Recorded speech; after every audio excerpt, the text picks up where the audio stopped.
Aleluia, aleluia, aleluia. Shalom, pessoal, shalom. Cantamos o primeiro louvor ao Rei, rendemos toda a glória ao Rei, coroamos o Rei. Este é o 7º mês, este é o mês que os reis eram coroados em Israel. Foi o mês que Salomão inaugurou o templo, no 7º mês.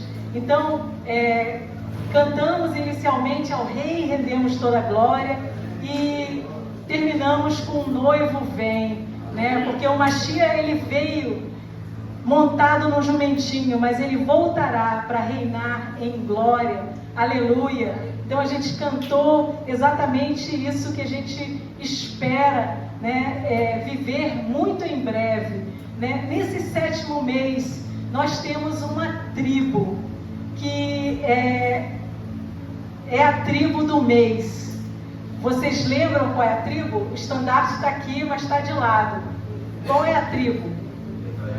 Efraim. Então hoje eu queria falar com vocês um pouco sobre Efraim. Quem é Efraim? O que ele representa na profecia, né? E isso também vai levar a gente ao entendimento de quem é Israel, né? Que povo é esse? Qual a sua missão, né? E qual o propósito do Eterno? E para começar falando de Efraim, a gente vai olhar o texto de Gênesis 48, e eu vou ler 2 versículos no capítulo 48 de Gênesis, né? Antes eu vou fazer uma oração.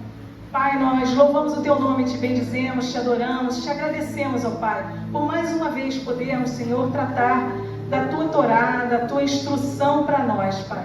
Que Tu possas falar aos corações hoje, dando entendimento, abrindo ouvidos, Pai, e trazendo, Pai, toda a instrução que Tu tens preparado para cada um de nós hoje, Pai. Clamamos em nome de Yeshua, o Teu Filho.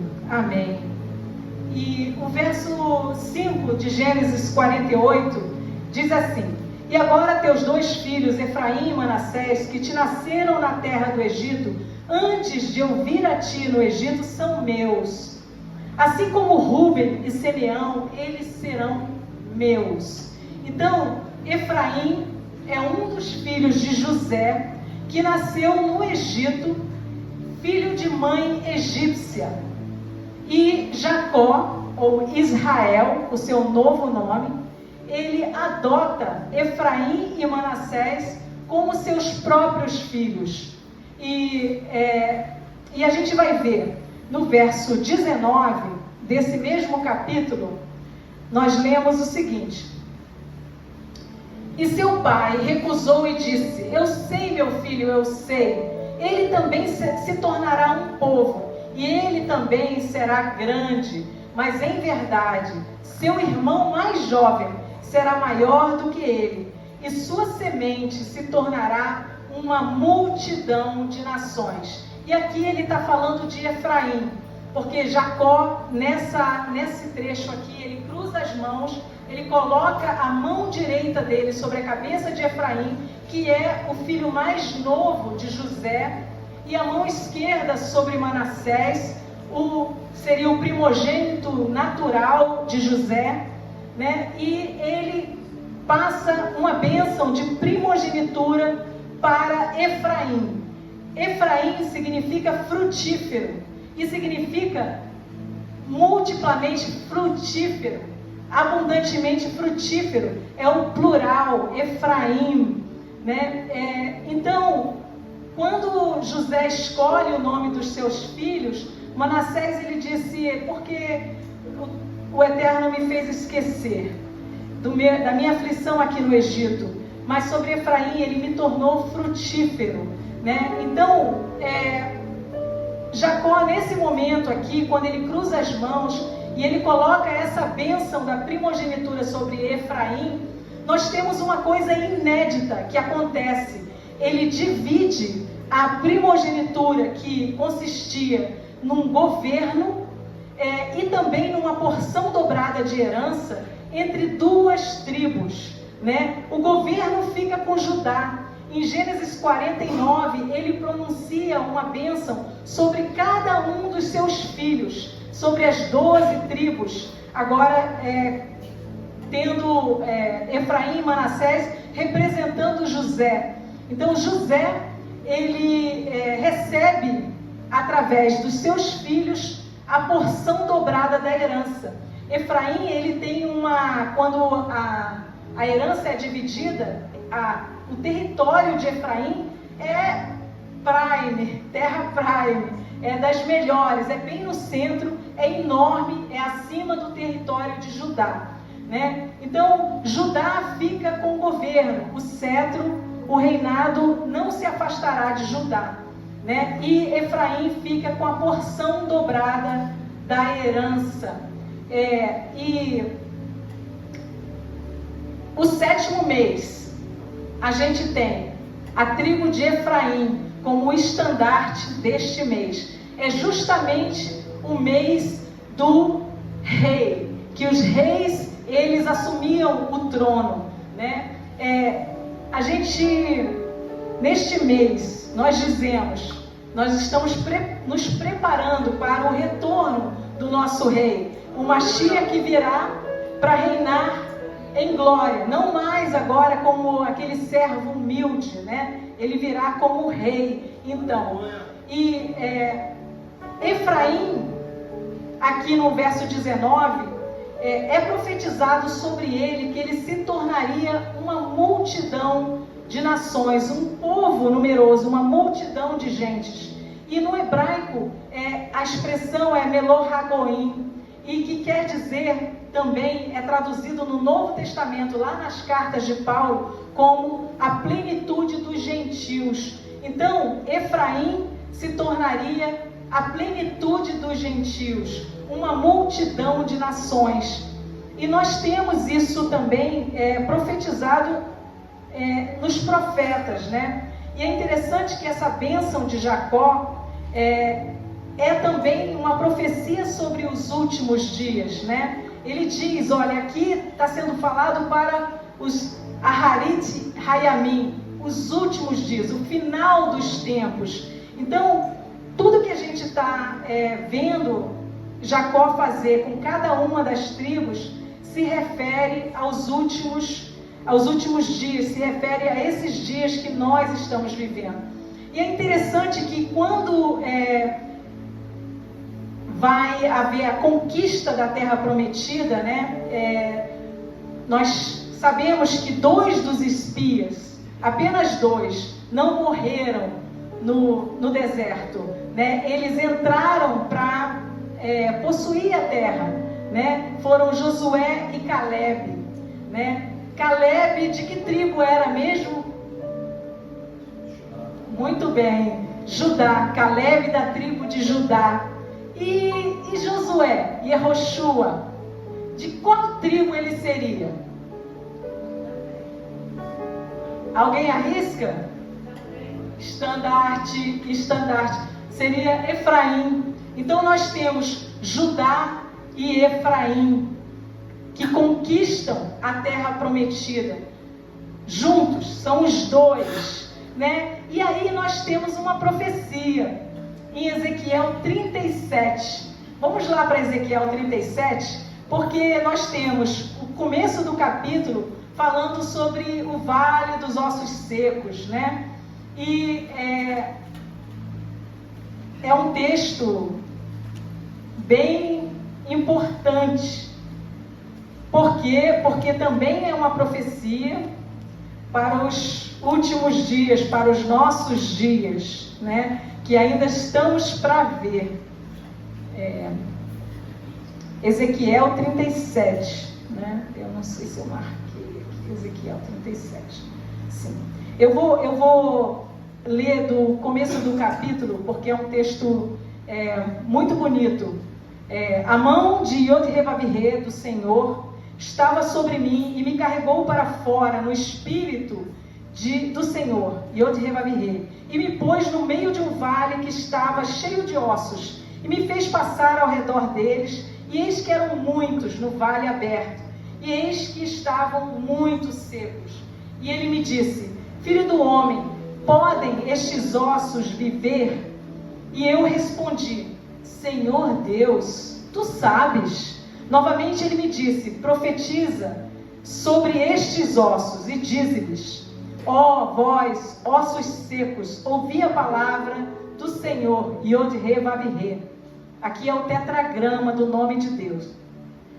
Assim diz o Senhor Deus a estes ossos: eis que eu farei com que o fôlego entre vós, eis que eu farei com que o fôlego entre em vós e vivereis. E eu colocarei tendões sobre vós e farei crescer carne sobre vós. E vos cobrirei com pele e porei fôlego em vós e vivereis e sabereis que eu sou o Senhor. Yod-He Vav-He. Então profetizei como havia sido ordenado, e enquanto eu profetizava houve um ruído, e eis que uma agitação, e os ossos se juntaram, cada osso ao seu osso. E quando eu contemplei, eis que os tendões e a carne vieram sobre eles, e a pele os cobriu por cima, mas não havia fôlego neles.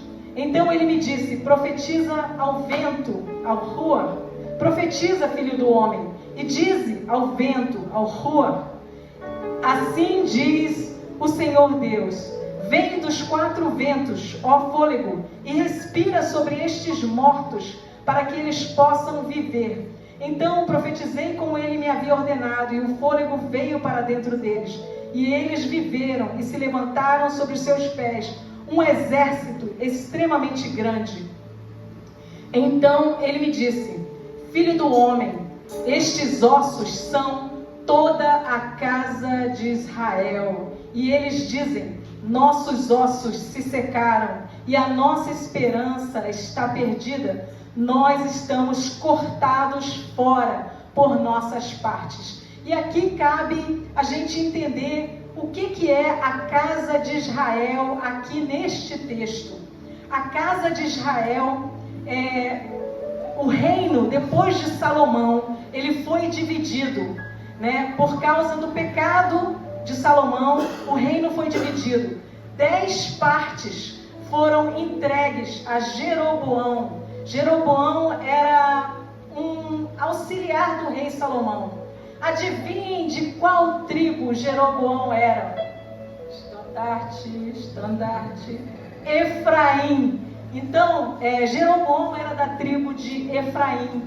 O filho de Salomão, Roboão, ele ficou com a casa de Judá, os 2 reinos do sul, que era Judá e Benjamim, e aqueles que habitavam no entorno do território de Judá. Haviam levitas e havia qualquer um que se ajuntasse ao povo com a intenção de ali habitar e ser povo. Uma só lei, uma só Torá para ti e para o estrangeiro no meio de ti. Então Deus não faz acepção de pessoas, sempre foi assim. Nós temos isso. Então o que a gente vai falar não é propriamente sobre genética, DNA, nada disso. É sobre ser povo, com a escolha, a decisão de ser povo, a decisão de escolher ter Yod-He Vav-He como rei sobre a sua vida. E a gente sabe que a Bíblia não é meramente um livro histórico. Deus não muda. Malaquias 3:6, ele é o mesmo ontem, hoje, eternamente. Mas a casa de Israel, então, são as 10 tribos ao norte, depois dessa separação, que foram com Jeroboão. Isso é a casa de Israel, porque um reino dividido, nós ficamos com a casa de Judá ao sul e a casa de Israel ao norte. Capital Samaria, capital Jerusalém, né? E o que aconteceu? A casa de Israel com Jeroboão, eles pecaram muito. Eles construíram, para vocês terem uma ideia, 2 bezerros de ouro. Depois daquele bezerro original lá do Êxodo, eles construíram 2. Um em Betel e um em Dan. Por quê? Porque Jeroboão e ele recebeu uma profecia, diz, olha, se você for bem, for fiel, né, esse reino vai ficar aí com você e tudo. Mas ele ficou com medo de perder poder. Então, ele construiu o bezerro de ouro para que as pessoas adorassem por ali mesmo, ao invés de descerem para Jerusalém, e ele perdeu o reinado dele ali no Reino do Norte. Então, a casa de Israel, ela pecou muito e pecou gravemente, a tal ponto que em Jeremias 3:8 nos é ensinado que Deus, que odeia o divórcio, ele divorcia a casa de Israel. Ele divorcia a casa de Israel. E a casa de Israel, ela vai para o cativeiro pela mão dos assírios, 150 anos mais ou menos antes do cativeiro babilônico, que leva a casa de Judá para o cativeiro.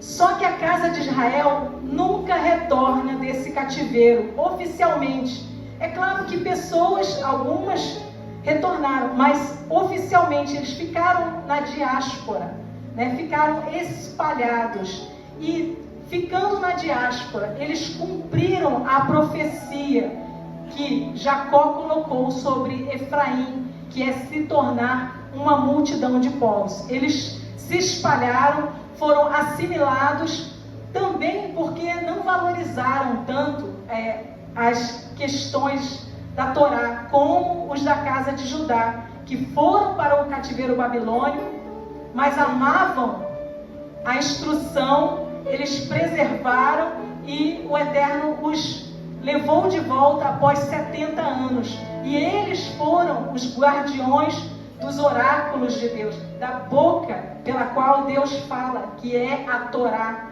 dele, né? E é por isso que nós, quer dizer, Deus proveu para que nós recebêssemos essa palavra, essa instrução aqui. Por quê? Por causa da casa de Judá, que preservou isso. Mas, e aqui então, nessa profecia que eu acabei de ler de Ezequiel, esses ossos secos, é como a casa de Israel morreu. E isso a gente tem estudado em Deuteronômio, as paraxás, em Deuteronômio 28, a gente leu que o Eterno falando, olha, se vocês pecarem, se vocês se rebelarem, se vocês desobedecerem às instruções, as maldições virão sobre vocês. Não é porque vem do céu, é porque existem dois caminhos, um de vida e bênção, que Deus diz, escolhe esse, de bênção e vida.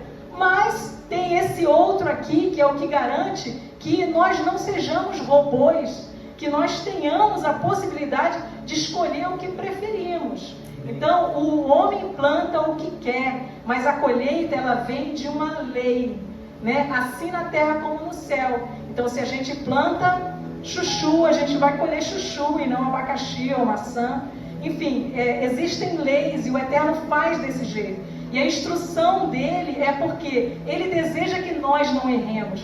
Ele deseja que nós escolhamos caminhos de vida. Mas havia um mistério, porque o rei vem, ao rei rendemos toda a glória. Então o rei vem, e o reino de Israel, ele é composto de 12 tribos.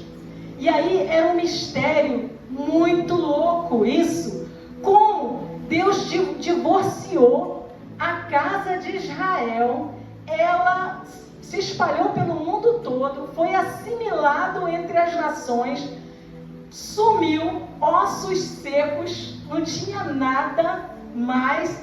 Como que nós voltaremos a ser um reino? E aí os discípulos de Yeshua perguntam para ele, quando que isso vai acontecer? Quando que a gente vai voltar a ser um reino? E aí quando Yeshua diz, não, eu vou, para onde eu vou, vocês não podem ir. E aí eles pensam, será que ele vai para a dispersão entre os gregos? Né? A gente lê isso nos evangelhos, porque assim, nem os demônios sabiam como o Todo-Poderoso ia resolver essa questão, né? Tanto das duas vindas do Mashiach, como essa reunificação do reino em 12 tribos. E eu queria ler para vocês Mateus 19, 28. A gente vai voltar para o texto de Ezequiel daqui a pouco, mas Mateus 19, 28.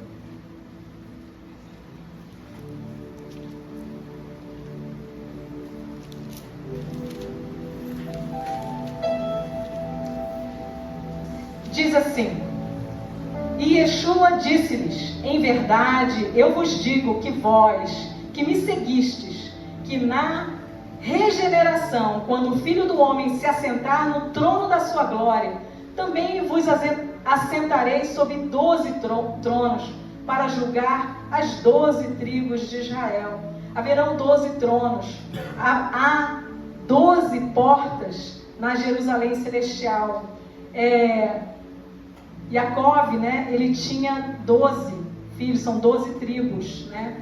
E um rei. Yeshua tinha 12 apóstolos e ele é rei, né? Então a gente tem isso que não muda, não mudou. Então as 12 tribos, elas há uma profecia que elas serão reunificadas. E onde que está essa profecia? Em Ezequiel. Se continuarmos lendo esse texto de Ezequiel 37, né, eu vou retomar da onde eu parei. Eu parei no verso 11. Eu vou voltar a ler, vou repetir o verso 11 e vamos seguir. Então ele me disse: Filho do homem, estes ossos são toda a casa de Israel.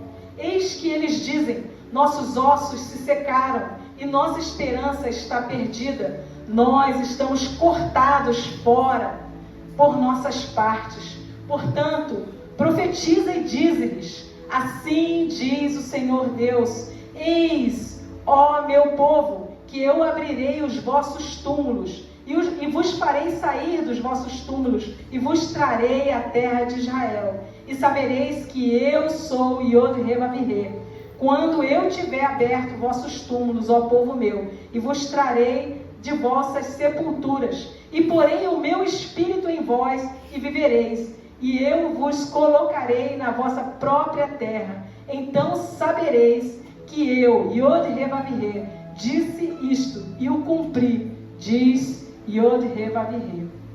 A palavra de Yod-Heh-Vav-Heh veio novamente a mim. Além disso, tu, filho do homem, toma uma árvore.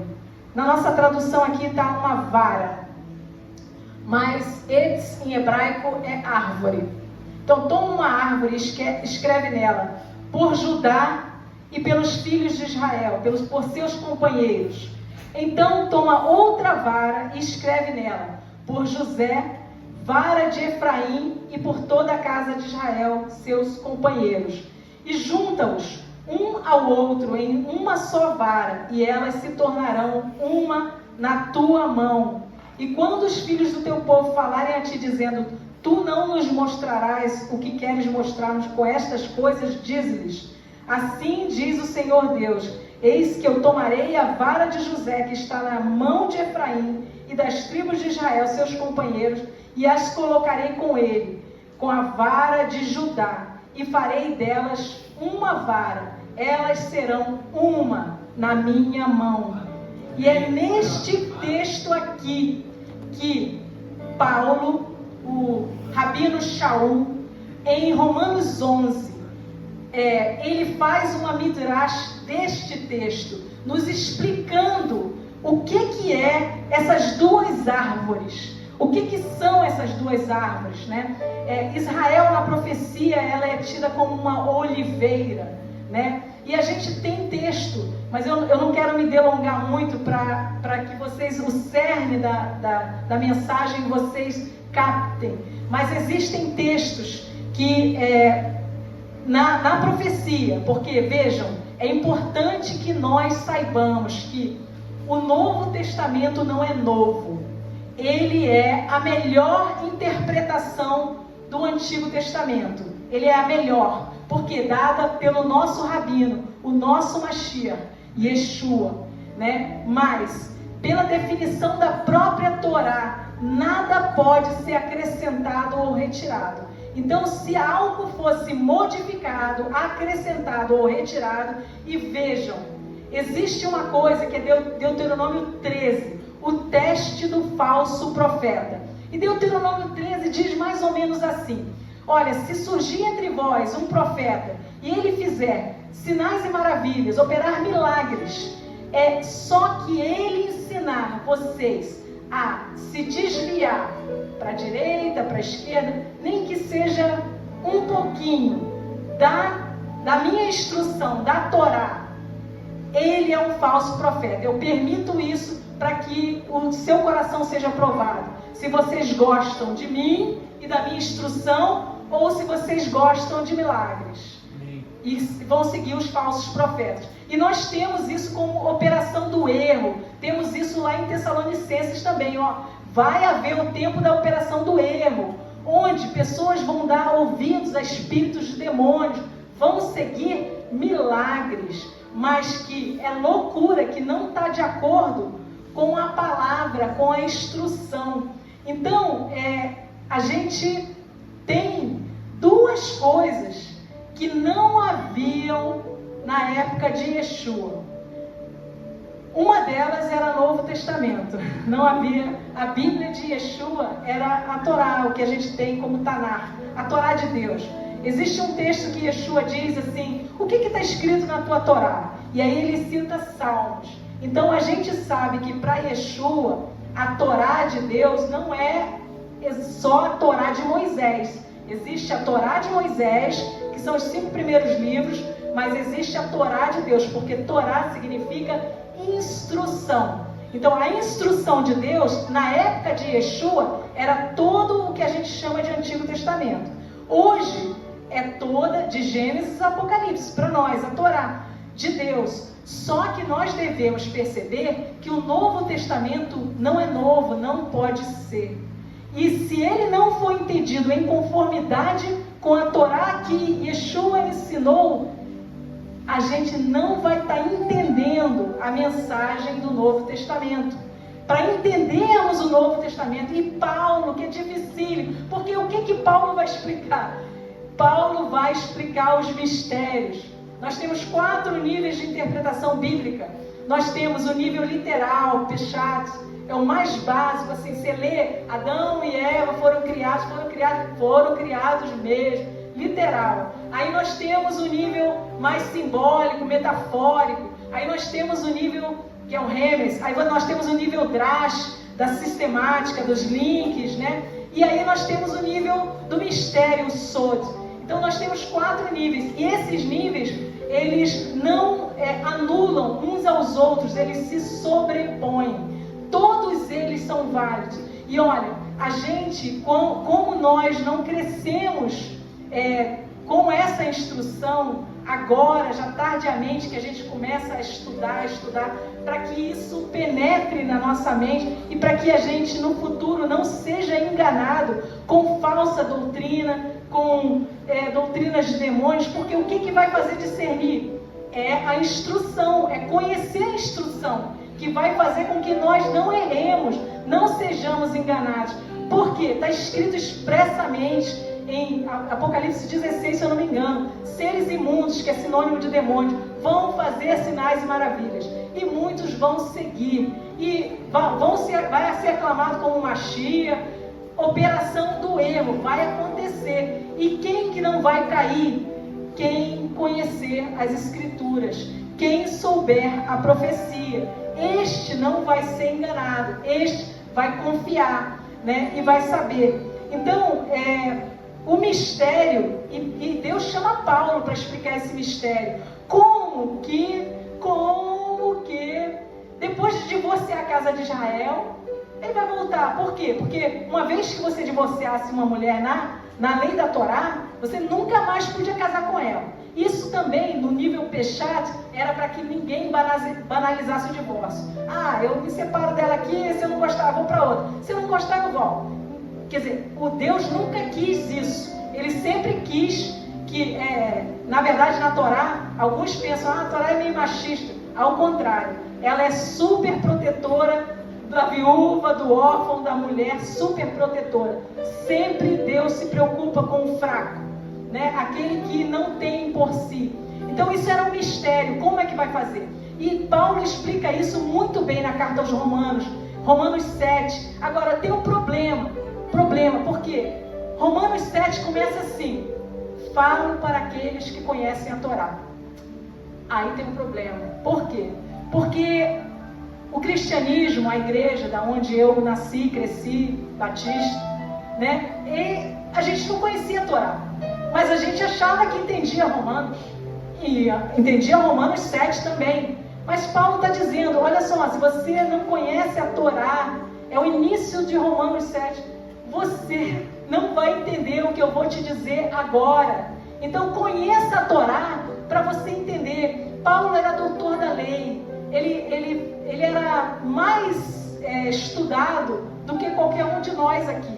Então, ele falava das coisas profundas, ele não falava no basiquinho. Mas o mistério é o seguinte, que a maior história de amor que já aconteceu, que é a morte do Machia, ele morreu. E Paulo explica isso em Romanos 7, que se o marido morresse, aquela mulher, ela estava livre da lei do marido, então ela poderia se casar de novo. Então, uma das razões proféticas para a morte de Machia é para que ele pudesse voltar a se casar com a casa de Israel e reunificar o reino na mão de Machia, para que isso fosse uma realidade, né? Fosse uma realidade. Isso era, sim, um mistério. Então, esse mistério do casamento, assim, de um, dois, para que voltasse a ser um. Por exemplo, Adão e Eva são criados com um só, e Deus tira Eva de dentro dele, para que eles casados sejam uma só carne, passar errado, um novamente. Então, ele faz no natural, para que nós entendamos como é que deve ser no espiritual. Então, nós temos a questão do 2 em 1. Então, Josué e Calebe, Judá e Efraim conquistando a terra, representando também, desenhando essa coisa desses dois no reino. E assim, para não delongar muito, quando a gente tem na transfiguração também, lá Moisés e Elias, né? Elias tisbita, isso não digamos assim, não é sem alguma controvérsia, mas eu acho que majoritariamente se entende que Elias era gentílico. Ele era um tisbita, e onde ele foi, quando ele vai se esconder, ao leste do Jordão, e que seria a terra dele de origem. Então, quando a gente tem na transfiguração Moisés e Elias, a gente teria ali casa de Judá e casa de Israel, que também seriam as duas testemunhas que vão surgir, que Apocalipse fala. Então, Efraim é o primogênito da casa de Israel, do reino do norte. Esse que perdeu sua identidade, morreu, segundo Ezequiel aqui, morreu. É o Espírito de Deus que ressuscita Efraim, e Efraim, em grande medida, somos nós, que estamos sendo reunidos, ouvindo o som do Ruach, para que nos ajuntemos, revivamos nessa restauração que Deus está operando, unindo então, nos unindo aos ramos naturais, as duas árvores na mão do Machia, ramos naturais, a casa de Judá, ela ficou visível o tempo todo, mas foi por isso que ela apanhou muita perseguição, e apanha até hoje, muito antissemitismo, né? Efraim, por quê? Porque Deus é aquele que transforma a maldição em bênção. Efraim, deste modo, apesar de todo o pecado, de tudo, foi escondido entre as nações, para que um dia nós ouvíssemos a voz do bom pastor. O bom pastor, ele busca as suas ovelhas, e é por isso que Yeshua diz: eu não vim senão para as ovelhas perdidas da casa de Israel. Então, quando ele vem buscar as ovelhas perdidas que estão espalhadas nos 4 cantos da terra, porque este sempre foi o projeto do Eterno, nunca foi salvar um povo pequeno. Abraão, em ti serão abençoadas todas as famílias da terra. Meu povo, vocês devem ser luz para as nações, ó Ragoim, luz para todos os povos, né? E a gente, da nossa pequenez, nós falhamos nisso, mas nós devemos atentar, porque tudo tem sido restaurado. E o fato de nós estarmos aqui, amando a Torá, celebrando a tribo de Efraim, 7º mês, e temos Mashiach voltando como rei no 7º mês. E qual é o qual é a tribo do mês de Pêssar? Porque Yeshua, né, nossa história da salvação começa em Pêssar. Qual seria a tribo do mês de Pêssar? Judá. Então nós temos Judá, o Mashiach em Pêssar, Efraim, o Mashiach vindo para reinar, né? E aleluia, glórias ao Altíssimo, porque tudo está se cumprindo, vai se cumprir e se cumprirá até o final. Em nome de Yeshua, meus amigos.